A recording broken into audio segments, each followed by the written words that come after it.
दुलाराय बर' फरायसा आफादनि बानजायनायाव आसाम नाङै जोंनि मिरु आफाद जिल्ला आफाद आरो दख'रा आफाद गासैयावबो रुंसारि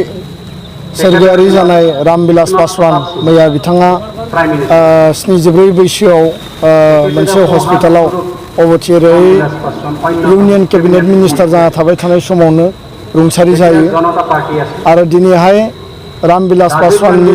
मुङाव जोङो श्रद्धांजलि दुलाराय बर' फरायसा आफादा जोङो हाबाफारि लादों आरो बे श्रद्धांजलि हाबाफारि लानायनि गुदियावनो दङ जे दुलाराय बर' फरायसा आफादनि बानजायनायाव 1987 मायथाइनिफ्राय बड'फा उपेन्द्रनाथ ब्रह्मनि दैदेननायाव जि आलादा रायजोनि सोमावसारनाया जादोंमोन बर' हारिनि थांना थानाय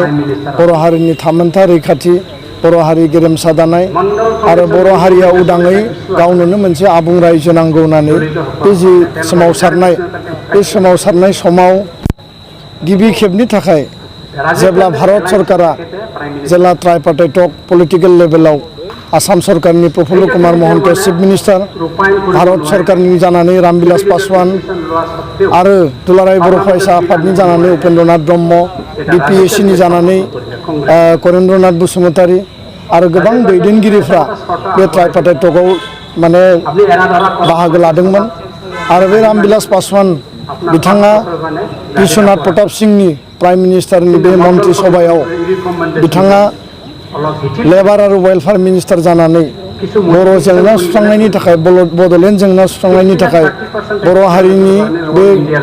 गोग्लैसोनाय हारिनि जिखिनि दाबि बे दाबिखौ सुस्रांनायनि थाखाय बिथाङा ट्राइपार्टाइटआव थानानै सरकारनि जानानै खोब गोसो गुदुङै बर' हारिनि जेंना जेंसिखौ सासे दलित मानसि जानानै केन्द्रीय मन्त्रि जानानै बर' हारिनि जेंना जेंसिखौ बिथाङा गोथौयै आरो जोबोद गोसो गोथारै बिथाङा बुजिनो नाजादोंमोन आरो बेबायदिनो बर' हारिनि जेंनाखौ सुस्रांनो थाखाय बिथाङा बाहागो लादोंमोन हाबा मावदोंमोन आरो गोलाव सम बिथाङा मन्त्रि जाना थानाय समाव खेबसे नङा खेबनै नङा बिथाङा खनथाम खनब्रै पलिटिकेल लेभेल ट्राइपार्टाइटआव भारत सरकारनि जानानै बिथाङा बाहागो लादों आरो बिनि उनाव बिथाङा 1990 मायथाइयाव देबरगावआव मोनसे गिदिरथार सुबुं गौमा बे रेलियाव जे रेलियाव लाख लाख सुबुङा बेयाव बाहागो लादोंमोन बे सुबुं गौमायाव बिथाङा बाहागो लाफैदों आरो बिथाङा बाहागो लाफैनायनि गेजेरजों बर'फोरनि जि आन्दलन बर'फोरनि जि सोमावसारनाय बे सोमावसारनायखौ मोनसे मर्यादा होनानै बर'फोरनि सोमावसारनाया जे लेजिटिमेट माने मोनसे डिमान्ड बेयाव गासिबो लेभेलनि जिखिनि जेंना जेंसि दङ बेखौ सुस्रांनांगौनि थाखाय भारत सरकार आसाम सरकारा जे बिबान लानांगौ बे बाथ्राखौनो बिथाङा बर' रायजो राजाजों सावरायलांदों बर' रायजो राजानो मेसेज होलांदों आरो बिथाङा मोनसे समाव बुंदोंमोन जे बे जेंनाखौ सुस्रांजायाब्ला बे हाबाफारिफोरखौ मावफुंजायाब्ला बा बर' हारिनि जेंनाया जुदि बेबायदि गोग्लैसोनानै थायोब्ला बर' हारिया आल्टिमेटलि आलादा रायजोनि माने दाबिनायनि अनगायै जेबो लामा गैया आरो बेखायनो बर' हारिनो आलादा रायजो होनायानो माने थार लामा होननानै बिथाङा बे बाथ्राखौबो मोनसे समाव स्टेटमेन्टनि गेजेरजों फोसावदोंमोन दा बेखायनो रामबिलास पासवाना दुलाराय बर' हारिजों बिथाङा सोमोन्दो दङ रामबिलास पासवाना बड'लेण्ड आलादा रायजो सोमावसारनायजों सोमोन्दो दङ रामबिलास पासवाना बड'फा उपेन्द्रनाथ ब्रह्मजों सोमोन्दो दङ आरो रामबिलास पासवाना आसामाव थानाय बर' हारि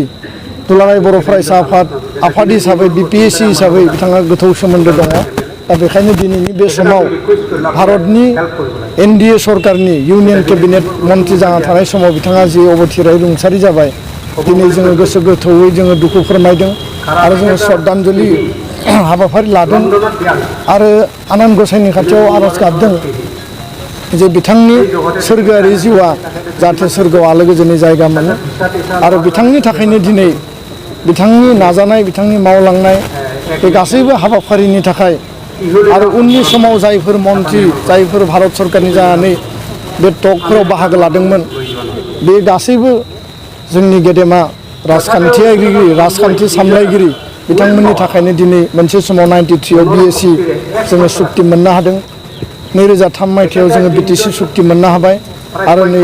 रिसेन्टलि जोङो 2020 मायथाइनि 27 जानुवारियाव जोङो बिटिआर गोजोन गोरोबथाखौ मोननो हाबाय दा बेयाव रामबिलास पासवाननिबो जथेस्थ' अरिहना अबदान दं होननानै जों सानो बर' हारिया दैदेनगिरिफोरखौ मोजां दैदेनगिरिखौ सिबिनो थाखाय मालाबाबो बावगारा आरो जोङो अरायबो दैदेनगिरिफोरखौ जोहोलावजोफोरखौ जों सिबिबोदों मान होबोदों बिथाङा जि हारिनि जाया मानो बिथाङा बिहारनिफ्राय माने ब्लाबो दुलाराय बर' फरायसा आफादा बर' हारिया बिथांखौ जोङो सिबिदों दिनै गोसोखांदों आरो फैबाय थानाय समाव बिथाङा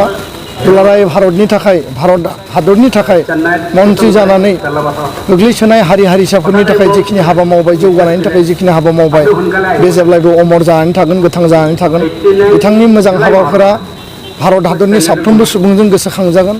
आरो बिथांनि जिउ नागारनाया बिथाङा रुंसारि जानाया भारत हादरनि थाखाय जोबोद गिदिरथार खहा आरो दिनै दुलाराय बर' माहारिया बा दुलाराय बर' फरायसा आफादा बिथांखौ जोङो दिनै गोलाव समनि उनावब्लाबो बिथांनि मावनानै गालांनाय बिथाङा बर' हारिनि बिहोमा होलांनाय बर' हारिनि आलादा रायजो जेंना सुस्रांनायनि थाखाय जिखिनि बिथाङा हाबा मावबाय बिनि थाखाय जोङो दिनै गोसोखांदों आरो बे हाबाफारियाव बिथांजों समब्रा समब्रि खामानि मावफानाय बै समनि BPSCनि आफादगिरि एबसुनि बारग' आफादगिरि आरो मोनसे समनि पानेरि आरो माजबाद समस्तिनि MLA करेन्द्रनाथ बसुमतारी बिथांखौ जोङो लिंनानै लाबोदों आरो दिनै बिथाङा बे समनि माखासे गोसोखांथावना थासारिफोरखौ बिथाङा दिनै बेखेवदों क'क्राझाराव दुलाराय बर' फरायसा आफादनि गाहाय नेहाथारि लरेन्स इस्लारिनि बाहागो लानायजों दुलाराय बर' फरायसा आफादा आगुनि दैदेनगिरिफोरखौ लानानै बेयाव मोनसे मेल दिनै श्रद्धांजलि हाबाफारि लादों आरो गुबुन गुबुन जिल्ला दखरावबो बे हाबाफारिखौ लादों दा बेखायनो दिनैनि साना दुखुनि सान आरो दिनैनि साना बिथांखौ गोसोखांनायनि सान दा बेखायनो फैबाय थानाय समाव जोङो बर' हारिनि थाखाय जायफोर